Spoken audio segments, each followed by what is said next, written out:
mais um episódio de Spilling the Crime. O último episódio foi estrangeiro e hoje trazemos um caso bem tuga. E estamos já com um andamento bom, malta. Com um bom andamento. Eu estou com algum álcool em cima, portanto vocês sabem que isto vai correr mega bem porque eu falo super bem em português. Mas pronto, este podcast é apresentado por mim, Jonas. E por mim, Humberto. E hoje vamos falar de um caso português que ficou conhecido como o crime Rua das Flores, em que um médico foi acusado de envenenar familiares para ficar com a fucking herança. Always the money. Intrigado? Pois, nós também ficamos. Para saberes tudo sobre este e outros crimes, subscreve o nosso podcast e partilha com os teus amigos. Envia-nos um print da tua subscrição e pode ser que recebas um miminho. Nós temos algum merchandise e se vocês nos subscreverem e fazerem follow, nós enviaremos um desses stickers. By the way, nós na Comic Con vendemos muitos stickers, principalmente o Oh My Fucking Caralho, que é uma cena que nós costumamos dizer. Não, sem dúvida vendemos bastantes. Portanto, quem sabe, vocês poderão vir a ganhar isso ou então poderão ir à nossa loja de merchandise e comprar esse sticker. São baratinhos, são mega, acho que vocês vão gostar muito. E outro side note antes de começarmos o caso, vejam aos domingos o programa Traidores. Eu estou a participar na SIC. E mais não posso dizer. Yeah. Vamos avançar. Agarrem no vosso copo porque... O spilling vai começar. Yeah. Yeah. Desculpa. Yeah. Ora bem. Bora lá. Malta, este episódio é baseado no episódio dos Psicopatas Portugueses da Joana Amaral Dias. Eu amo este... Faz um trabalho muito bom. Amo este podcast, ouvi todo. Estamos à espera de mais episódios, Joana. Fiz binge listening. Fizeste binge, sim. Fiz binge. Ela não tem feito mais nada, mas achei que era um caso giro para nós virmos contar aqui à nossa maneira. Mais parva, portanto. Sim, provavelmente muito mais parva. Mas vamos lá, o protagonista deste caso é Vicente Urbino de Freitas, nome mais português não existe, pois. Eu também não sei falar. Hey! Vicente nasceu em 1849, formou-se na Faculdade de Medicina de Coimbra, foi professor na Escola Médico-Cirúrgica do Porto e era um homem conhecido como um notável na carreira. Um notável na carreira. Com uma notável carreira. Uma notável carreira era o que ele tinha. Ele não era um notável numa carreira. No entanto... Era no autocarro! Era. No entanto, Vicente Urbino envenenou, pelo que se sabe, o seu cunhado e sobrinhos, tudo por causa de uma herança. É sempre a merda de dinheiro. Yeah. Gente. Não se sabe se ele matou ou não mais pessoas.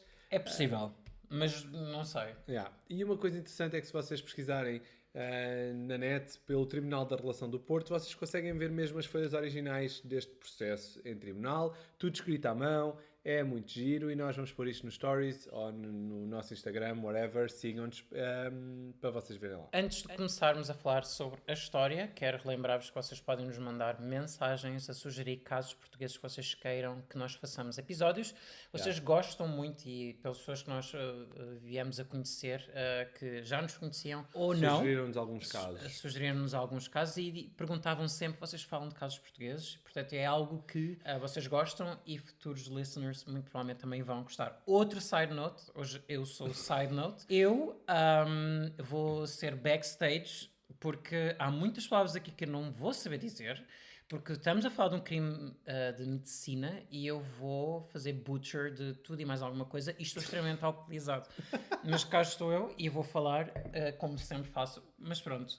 A história. Posso dar uma side note da tua side note ou vais falar de seguida até ao fim, apesar de dizeres que vais falar pouco? Sim. Bom. Uma side note da side note. Quando nos enviarem casos, por favor, nós não fazemos casos nem que ainda estejam a decorrer, tipo em tribunal e cenas, nem cujos criminosos possam sair daqui a pouco tempo, está bem? Porque nós queremos chegar ao fim das nossas vidas velhinhos a olhar para o mar, está bem? Nós também podemos falar desses casos e mudar os nomes. Sim, outra questão que nos preocupa é a questão de traumatizarmos vítimas que ainda estejam a processar a situação. Portanto, se forem assim antigos e interessantes, melhor ainda. Ora, a história. Vicente. Quem era Vicente? Vicente, como o Jonas já disse, era médico e casou-se com Maria das Dores. Ai!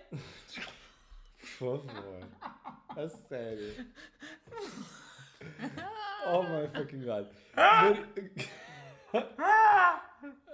A Maria. Eu bebi muito gin, porra! Eu este ano estou a ver a minha era de jeans, porque eu não era uma pessoa de jeans. Yeah. Portanto, é a minha gin era. A Maria. Maria, sim. A era Maria. filha de um não, rico. A Maria. Das dores? Das... Ai! A Maria era filha de um rico comerciante de linhos de uma das famílias mais ricas do Porto. Ok, you go. Yeah. Vicente era um marido presente, era pai de 5 crianças, não cobrava as consultas aos pobrezinhos, era um homem bom. Estranho. Ok. Ok. Entretanto, tudo ia bem, esta parte tu podes contar, não falo de medicina. Ok, os dois cunhados de Vicente faleceram. Primeiro Guilherme Sampaio, que morreu pouco depois de casar. Se calhar foi a mulher. Deixando 2 filhos, Mário e Maria Augusta. E depois o outro, José Sampaio Júnior, que faleceu num hotel, vítima de congestão cerebral, uma agonia horrível. Este faleceu após ter sido visto por Vicente Urbino. Yeah. Eu, por acaso, aqui, I relate this. Eu não sou médico. Como assim? Eu não sou médico, mas sou farmacêutico. E calculo que quando tens um médico na família, tu chamas o médico para tudo. Ah, sim, sem dúvida. Claro, pronto. É como a mim, eu também, sendo farmacêutico, as pessoas mandam-me sempre mensagens a perguntar se podem tomar as coisas com álcool. Geralmente é sempre sim, a questão. Eu também pergunto. Se eu tivesse que classificar, teria sido sempre a cena do álcool. Posso tomar isto com álcool, posso não tomar isto com álcool. Portanto, podes dar uma resposta já a toda a gente que pergunta isso, que nos ouve? Não, porque depende do medicamento. Mas não me vão fazer essas perguntas para o Ok. podcast, de certeza, Não, tá bem? não. Vão à farmácia e perguntem. Sim. Ahm, Engraçado, porque 4 meses depois, na Páscoa, nós estamos a gravar isto no fim de semana de Páscoa, António Sampaio e Maria Carolina tinham em seu cargo na Casa da Rua das Flores 3 netos, sobrinhos de Vicente. O Mário e Maria Augusta, filhos de Guilherme, e Berta, filha de José. eu não sei o que é que tens de de contar o nome Sampaio Berta. Júnior. Não é isso, é. Tu tens. Então, são os meus netos, Mário e Maria e Berta. Mas porquê? E Berta? Pode ser só. Não é do tipo Mário, Maria, Berta. Fica Podia igual ser se- Mariana. Fica igual se eu assim. Disse a a Berta, Mariano. a Maria e o Mário. Fica igual na mesma. Mas Berta não é coerente com Maria e Mário. Olha, depois ficas E a Marta? saber. Depois ficas a saber que é mesmo em nome da Berta. Em nome da Berta, vou-vos castigar. Ela, na versão portuguesa das Sailor Moon, das Navegantes da Lua, a Bunny Tsukino chamava-se Berta. Vês? Yeah. É tudo por isso, É está tudo ela. relacionado. Em nome da Lua, vou-te castigar. Meu nome Yeah. é Berta. É Mas em toda a nome- gente me trata por Bunny. Pronto. Deixamos a secção, se calhar, das Navegantes da Lua e avançamos na história. E podemos depois fazer um episódio só sobre Navegantes da Lua e sobre elas chegam à Berta. Tá bem, ok. Pronto. É em nome da Berta. que- Vou-te castigar, desculpa. Foda-se, Desculpa, caralho! segue. Desculpa. É em nome da Berta, eu posso dizer palavrões, estamos a falar de um crime no Porto. É em nome da Berta que chega uma encomenda que contém amêndoas da Páscoa. As amêndoas vinham como tendo sido enviadas por um Dom Lúcio Artins. A avó, e bem, decidiu que ninguém devia mexer na encomenda, pois não conhecia nenhum Dom Lúcio. Yeah, what the fuck? Só no dia seguinte, não sei porquê, mas a avó já disse que podiam abrir a Tá encomenda. bem, vamos abrir, tipo... Caguei, não sei quem é o Lúcio, Os mas meus abre. netinhos vão Abre. comer. Então eles abriram, a avó olhou para as amêndoas e deu as amêndoas aos netos. Não, porque tinha 3 caixas, quase diretamente para os 3 netos. Esta aquilo encomenda tudo- foi aquilo estava enviada. tudo muito bem feito. Como nada aconteceu com as amêndoas, no dia a seguir a avó disse o quê? Podem comer os bolos, porque aquilo também tinha bolos. Pois. A avó até provou o bolo e disse que aquilo sabia mal. A minha questão é aqui, tu dás uma dentada, sabe mal, continuas a comer? Este pessoal parece que Nós continua não a sabemos- comer. Mas nós não sabemos se eles já tinham comido o bolo ou não e a avó foi a última. Ai, eu tenho que contar uma história, tenho que contar uma história.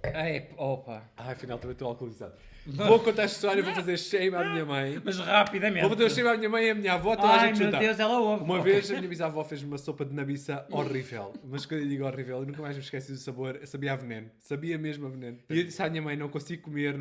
Já chorava. A dizer que não conseguia comer. E ela obrigou-me a comer a sopa toda. Tipo, vais comer a sopa toda. E eu comi a sopa toda. A seguir, a minha mãe concentra-se na vida dela e vai para comer a sopa e faz o quê? E diz, ai não, isto está muito mal, não consigo comer. E não comeu a sopa. E eu desde aí que nunca mais a perdoei. Portanto, se estás a ouvir isto, que sim, continuo magoado, porque me obrigaste a comer aquela sopa terrível. Mas pronto. Mas pronto, cá vamos nós. O bolo, ela também provou e considerou que tinha um sabor horrível. I mean, eu não queria comer uma cena enviada por alguém estranho. O Mário, Tem- que era o fabado, tinha 13 anos. E foi o que comeu mais bolo. Para.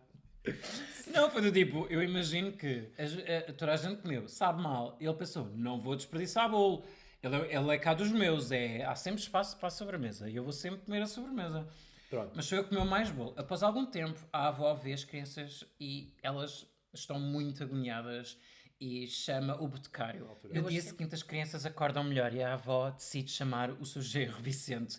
Nós já sabemos, e vocês também, estamos tipo, oh meu Deus, como assim? Não, não, não. Mas após ver as crianças e saber a história, Vicente prescreve café e água morna. Isto é para cagar, gente. Bem como uns clisteres de cidreira.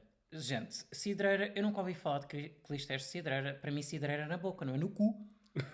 Oh my God. Tipo, a cidreira é chá de cidreira, nós bebemos, não é? Não vou meter cidreira no meu cu.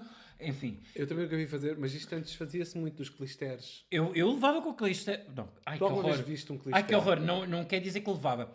A minha avó, eu antes tinha Ela problemas em fazia-te. cagar e ela punha-me clisteres no rabo e eu depois fazia cocó. Mas os clisteres, aqueles tipo. Aqueles com supositórios. água. Ai, são supositórios. Não são clisteres. Não, são clisteres. Não, são. clisteres não. Só supositórios. Eu confundi-me. Ela punha supositórios para cagares. Sim, não era? Não, devia ser aquelas Ou era benagas. medicamentos? É os bebegel. Eu não sei do que é que eu estou a falar, estou bem perdido. Oh my Mas pronto. God. E ele mesmo, e é este Vicente que prepara a infusão e que administra ao sobrinho Mário, enquanto uma ajudante faz o mesmo às meninas. São ainda instruídos a aguentar o preparado num intestino o máximo tempo possível. As meninas vomitam. Não é vomitão.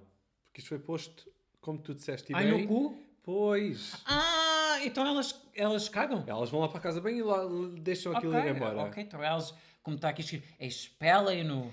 Só Mário é que segue à risca a indicação. E de manhã Mário acorda muito mal disposto, cheio de suores e vómitos. A irmã e a prima só têm dores de cabeça. Vicente vai logo de manhã ver as crianças e o que é que ele faz? Ao vê-las assim mal, prescreve mais clisteres de cidreira. Todos repetem o comportamento e, portanto, as meninas, assim que ele abala, libertam aquilo, vão à casa de banho e a água vai. O Mário aguenta-se forte porque o tio disse que ele tinha de manter aquilo o mais tempo possível no intestino. Nessa noite, Mário acordou contorcendo-se com dores e dizia: o clister do tio matou-me e eu não queria morrer.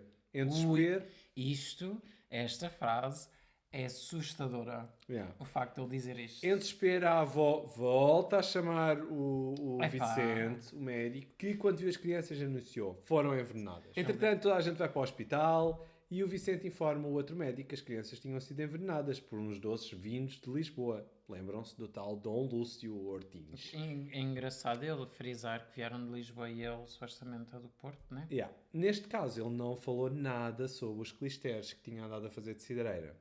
Yeah. Entretanto, no hospital, o Mário morre. Portanto, havia aqui o primeiro crime. Um dos médicos, considerando que isto era um crime, efetivamente chama a polícia. A polícia rapidamente faz a conexão entre os sintomas descritos pelo José Sampaio e agora as crianças. Quando a avó contou à polícia as histórias dos clisteres de cidreira, os investigadores começaram a dirigir a sua atenção para o Vicente. Este até seria um dos principais interessados no crime, pois até seria o que lucraria mais por causa da tal herança. Porque se os três miúdos morressem, mais o cunhado, ele ficaria com toda a herança. Yeah. Ou melhor, a mulher dele ficaria. Portanto, eles os dois Sim, aquilo na ficariam. altura está tudo junto. Vicente foi interrogado pela polícia e confessou ter estado em Lisboa para seguir de perto a tradução de um trabalho seu. Entretanto, o crime já assumia destaque a nível nacional. Urbino fica como principal suspeito. Como é óbvio, gente. O caso de José Sampaio, pai de Berta, é reaberto. Portanto, as coisas estão a começar a complicar. Existe uma conexão entre o caso do José Sampaio, que já tinha morrido há uns meses atrás, e agora os sintomas descritos são muito parecidos aos que Mário sentiu e que faleceu também. E isto faz com que o caso anterior seja aberto e está tudo... Toda a gente tem os olhos em cima deste médico. Atenção que estamos a falar assim do médico que publicou livros e tudo. Isto é uma pessoa assim, para cima de influente. Super conhecida. Para cima de influente, casado com uma ricalhaça. É Ai. tipo... Eu estou com a cabeça do que tu disseste, os olhos todos em cima dele, e eu lembrei-me da música do will.i.am com a Britney Spears. All eyes on us. I'm gonna scream it, shout it. Desculpa. Então, Vicente, quando viu José, isto foi o que aconteceu, ou seja, foram reconstituir o que é que aconteceu ao José Sampaio, e teoricamente, quando Vicente viu José, administrou-lhe uma injeção de água destilada e pilocarpina que o deixaram prostrado na cama, coberto de suores frios e gelados. Outro médico, depois foi ver o José Sampaio, diagnosticou-lhe com uma congestão cerebral e recomendou que lhe fossem administrados clisteres purgativos. Eu ainda bem que não fiquei com esta frase. Eu começo a sentir que nesta altura tudo se resolvia com clisteres para o cu. Porra, não, mas Vai de clisteres para o Então, cu. mas era supositórios, era clisteres. Na altura também tinha Na que levar porque eu altura, tinha, pronto. não cagava. Entretanto, também sugeriu que ele fosse algaleado por estar com uma retenção urinária. Vicente, perante este quadro todo, injetou-lhe ainda uma injeção de cafeína que ele próprio preparou. Yeah. Sampaio morreu 4 horas depois. Foda-se, estás a brincar Isto comigo. foi o que se apurou depois de reconstituirmos o crime. Eu acho isto espetacular porque hoje em dia há tanto cuidado com os medicamentos injetáveis e ele faz assim um preparado de cafeína e espeta na veia do outro. Tipo, e 4 horas depois, tipo, Morreu. Então, ele é o principal suspeito no meio disto. Só ficou suspeito agora depois da morte do Mário. Yeah. Na altura da morte das crianças, o corpo foi exumado, tornando impossível observar causas da morte. Foram recolhidos amostras dos órgãos para serem analisados. 4 peritos procederam às análises toxicológicas. Toxicológicas. E nada se concluiu. Eu dei ser disléxico, pá! Já em Lisboa, a polícia descobriu que o médico tinha lá estado num hotel, o que contrariava a história que Vicente tinha contado. O seu contacto em Lisboa acabou ainda por contar que Vicente lhe escrevera cartas a pedir o encobrimento desta situação para esconder um affair. Ele precisava de um alibi, basicamente. Ou seja, ele não podia estar em Lisboa porque ele não podia ter Ele sido pediu ao ele. seu amigo Adolfo Coelho para mentir. Exatamente. Coisa que não fez. Ele não podia ter sido ele a enviar os doces. Sim, Portanto, ele teve de arranjar maneira de explicar como é que tinha ido a Lisboa. Sim, a polícia acabou por ordenar a sua detenção. Foi preso na cadeia do Porto e, posteriormente, foi ouvido durante 3 dias no tribunal, com bastantes populares a pedir que fosse feita justiça. Mesmo sem os resultados dos exames toxicológicos, o Ministério Público acusou Vicente das mortes de José Sampaio Júnior e de Mário e do envenenamento das meninas e também da avó. O processo prolongou-se durante mais de 3 anos, que deram o médico como suspeito de outras mortes. Sobre isto é que não há informação. Pois, mas é possível que tenha acontecido, ou então ele foi mesmo motivado só pela herança e foram estes os únicos targets. Yeah. Nisto, os resultados das análises foram conhecidos só no final de 1890 e não foram detectados alcaloides nas vísceras de José Júnior. Nas vísceras de Mário foram identificados 2 tóxicos derivados de plantas. Vísceras são órgãos. Até os intestinos, sim. E foram identificados 2 tóxicos derivados de plantas que bastariam por si para provocar a morte de uma criança. Foda-se. Yeah. Nas vísceras e urina de Mário também foram detectadas substâncias derivadas do ópio. As análises às amêndoas da Páscoa não revelaram qualquer substância tóxica e, portanto, concluiu-se que a morte foi causada por um envenenamento por morfina e delfinina. Eu não conhecia sequer a delfinina. Só me faz lembrar a música dos delfins. Pois, exatamente. Mas as opiniões dos peritos de toxicologia... Toxicologia. Pá, eu não sei dizer isto. Porque não é colon. Não é toxicologia. Eu sei que estamos a falar de intestinos, mas não. Não eram consensuais. E em 1892, o tribunal, ou tribunal, como está aqui escrito, aceitou o recurso Manda-lhes as notas. da defesa em relação ao envenenamento da avó e meninas, já que os médicos que as examinaram viram que elas estavam bem. Também aceitou o recurso relativo a José Sampaio Júnior por não terem encontrado veneno nas suas vísceras. Portanto, já só fica o crime do Mário. Um dos momentos mais importantes foi o depoimento da avó, que eu não percebo porque é que esta informação veio de cima mais cedo, mas a avó descreveu os acontecimentos com detalhe, depois apontou para o genro e desancou-o, basicamente, e disse-lhe na cara todo o dinheiro que davam a esta pessoa, incluindo que pagou um curso sobre fucking venenos. Mas, como é óbvio, o Vicente negou. Claro, pá. E a acusação tinha poucos dados, até porque não foi ele o remetente dos doces, uma vez que estava no Porto quando a encomenda saiu de Lisboa. Mas plot twist, surgiu alguém. Ou seja, aqui neste ponto a acusação não tem mais para onde pegar e Mário estava mesmo prestes a escapar-se. Não havia nada. Não havia nada. Mário não, Vicente. O Vicente. Não havia nada que ligasse Vicente aos crimes. Mas surgiu alguém, uma testemunha que foi fulcral em todo este caso. Chamava-se Brito Cunha e era o guarda-livros do Banco de Paris-Rio. Este afirmou ter apanhado um comboio para Lisboa no dia 27 de março, na companhia da esposa e os filhos, e conhecer um homem que usava óculos escuros. Sim, era o Vicente. É para ver se ninguém o reconhecia. Yeah. Mas que lhe pediu para enviar uma encomenda de Lisboa para o Porto, em nome, vocês já sabem quem, se forem astutos, e contou-lhe uma tanga qualquer. E Brito e Cunha disse que sim. Também não era nada de especial, não é? Enviar uma carta. O que Vicente não contava é que Brito e Cunha visse as notícias desde o Brasil e se apercebesse que quem conheceu no comboio não era Lúcio Artins, que lhe pediu para enviar a carta, mas sim o Vicente. E felizmente veio a tribunal contar toda a verdade. Toma! O júri declarou que o réu era culpado e foi condenado a 8 anos de prisão, seguido de 20 anos de degredo, expulso do país. Ou, em alternativa, 28 anos de degredo com 8 anos de prisão nesse país. À saída, Vicente lançou-se nos braços da esposa e chorou. Ainda houve recurso, mas só resultou em agravamento da sua pena. Ficou preso em Lisboa. Um ano depois, o seu filho, Emílio, suicidou-se. O rei Dom Carlos libertou-o depois, na condição de ir para fora de Portugal. Ou seja, para ir para o Brasil. Portanto, ele abalou daqui para o Brasil e com o maior das latas começou a dar consultas. Como se não fosse nada. Sabes o que é que isto me faz lembrar? Como se O não fosse Padre nada. Frederico. Pois, é mais ou menos a mesma coisa.